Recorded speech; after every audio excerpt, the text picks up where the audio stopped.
The whole happy thing started basically in the broadest terms. It came to begin, I believe it was 2012, it was an election cycle. And there's a whole lot of unhappiness out there, people being, just snide comments and hate on both sides of everything. And I was like, I work in advertising.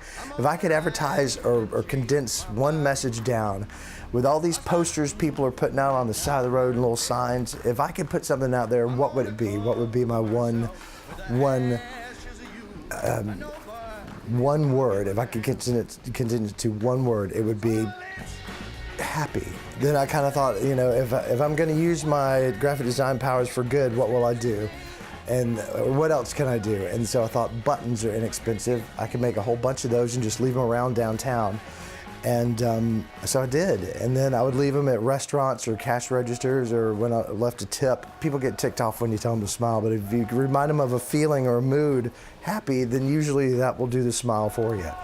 And then smiles are contagious. So if you can get one person to smile, they'll smile with the next person, and it just keeps on going. And so that way you can kind of spread a mood that way, just by one word and one smiling robot.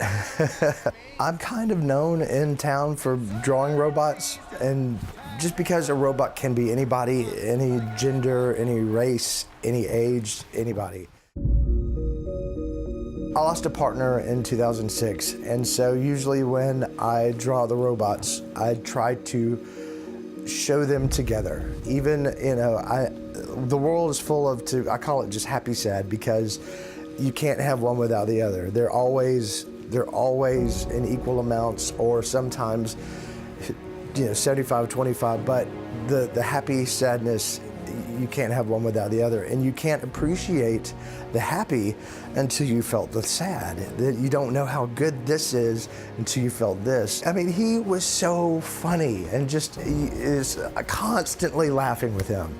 And I mean, who wouldn't want that in their life? And then to condense the story down, in 2006, he cryptococcal meningitis, the fungal version of meningitis, and after 10 weeks in the hospital, he passed away. And at that point, I kind of was faced with, what do I do? So for about a year and a half, I tried to stay in Atlanta, but I